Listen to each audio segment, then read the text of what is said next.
Sometime before the turn of the century, I began to have regular PSA tests and prostate biopsies, and it was discovered I had BPH, benign prostatic hyperplasia. Sounds like a big deal, but many retirement-age dudes suffer from it. So I took my new pills and went on with life in Humboldt County. Oh, there were other health issues, but no signs of cancer. Then, in mid-2010, following successful prostate surgery with all the trimmings, Sacramento friend Jeff Mart sent out the warning to continue prostate tests.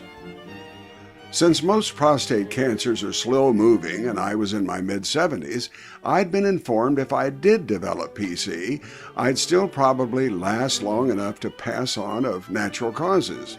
Anyway, I wasn't going to get prostate cancer, not me. A bit skeptically, I made another appointment with Dr. Ddorman. In November 2010, I had another PSA and he performed a biopsy. Ouch! This time, we had a bad surprise. Not only was my PSA nearly 60, the biopsy proved positive. Like friend Jeff, my cancer was the aggressive, fast-growing kind. It set wife Christine and myself to worrying. What followed were 3 months of trips between Dr. Ddorman and the oncology staff at St. Joseph's Hospital in Eureka. Our first appointment at St. Joe's was for a total bone scan to see if the cancer had spread.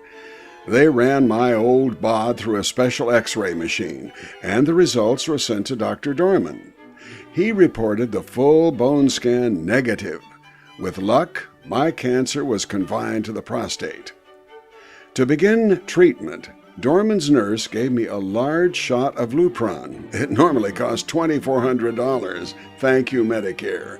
I was also put on an oral anti-androgen. This anti-hormone treatment was to halt the production of male hormones such as testosterone, on which cancers thrive. At the end of November, my wife Christine drove me back to St. Joseph's for our first consultation with oncologist Dr. Harmon. He outlined my recommended series of 40 radiation treatments over an 8-week period. Due to the cancer apparently being isolated within the prostate, my age, 77, and high PSA numbers, there would probably be no surgery or radioactive seed implants, and hopefully no chemotherapy. At this time, I also met with oncology nurse Deborah, who checked my vital signs and general health.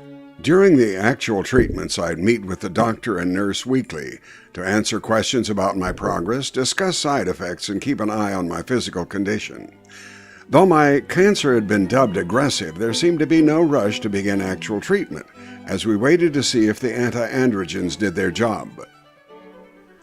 In early January, Dr. Ddorman reported a new PSA test showed the treatments had pushed my PSA numbers of nearly 60 down to less than 1, about as low as possible for a man of my age. Expansion construction was still underway at St. Joseph's when we saw oncology nurse Leslie for instruction on the diet and procedures for a pre-radiation simulation the following week. I was instructed to eliminate fiber from my diet for 3 days, then drink 2 cups of water and take a fleet enema 2 hours before the appointment.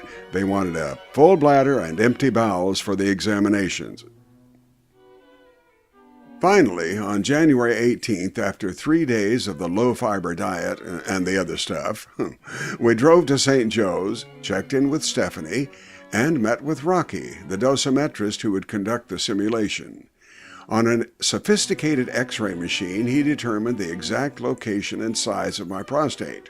Rocky also formed molds to keep me motionless during the upcoming radiation treatments, and gave me several tattoo markers down there to help later with direction and the isolation of the high-energy X-ray beams. The prostate was the target, and the other areas were to be avoided. Meanwhile, we'd moved upstairs for a CAT scan. Rocky took a lot of readings, and he'd share his findings with the oncologist to make out my treatment plan.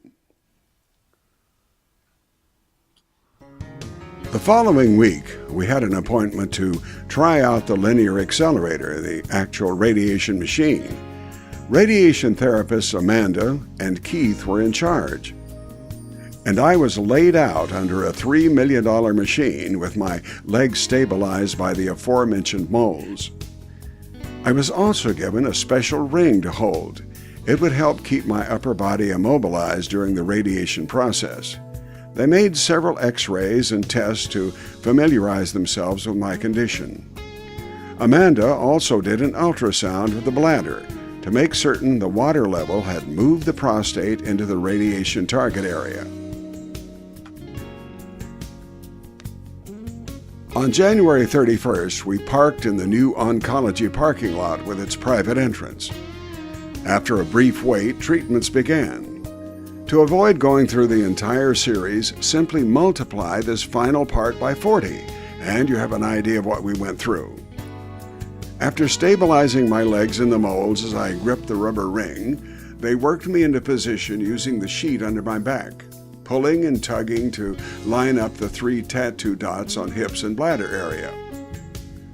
Once again, they took an ultrasound to make sure the prostate was in position under the bladder. To avoid a possible radiation dose, therapist Keith and now Sarah left the shielded treatment area. In another room, they operated the accelerator as it circled around the patient, that's me. Pausing every few seconds, they bombarded the cancer target with 15 to 25 seconds of high-energy x-rays from different angles. There's virtually no pain or serious side effects during the 10 minutes of treatments. Just tender, loving care and modern science used wisely. I'd been lucky the cancer was discovered early. Presumably, at the end of the 40 treatments, my prostate cancer would be in remission or dead. I'll always be a cancer patient, but hopefully only require periodic Lupron shots and PSA tests. Had the cancer spread from the prostate, I might have been subjected to painful surgery and chemotherapy. Since prostate cancer can be passed on genetically, and my dad had died from its complications, it had been a close call. Like friend Jeff, I want to advise all men to have regular PSA tests and occasional biopsies, and may all your tests be negative ones. If you do get into trouble, I can only hope you find help from an outstanding oncology team and urologist like mine.